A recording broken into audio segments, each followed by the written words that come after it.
اگر صرف اس میں بحث کرنی ہے تو اس کا فائدہ کوئی نہیں ہے وقت ضائع کرنے کا. اس سے بہتر ہے کہ کچھ بہتر لوگوں کو اپروچ کریں اور ان کو تبلیغ کریں جو سننے والے بھی ہوں. اور جس نے صرف جو ڈھیٹ ہے اس نے بحث کرنی ہے اور اعتراض پہ اعتراض کرتے رہنا ہے اور کوئی سینس والی بات نہیں کرنی، تو اس پہ وقت ضائع کرنے کی ضرورت کیا ہے؟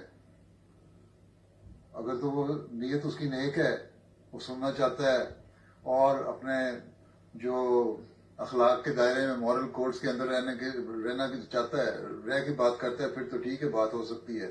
اگر وہ غلط قسم کی باتیں کرتا ہے پھر چھوڑیں اس کو اور کوئی اور لوگ دیکھیں جو شریفانہ طور پہ بات کر سکیں، دلیل سے بات کریں اور اپنی دلیل دیں اپنی بات کے لیے اور ہماری دلیل سنیں. پھر اس کا پوری طرح انصاف کے ساتھ انالیسس کریں، پھر دیکھیں کون سچ ہے کون جھوٹ ہے.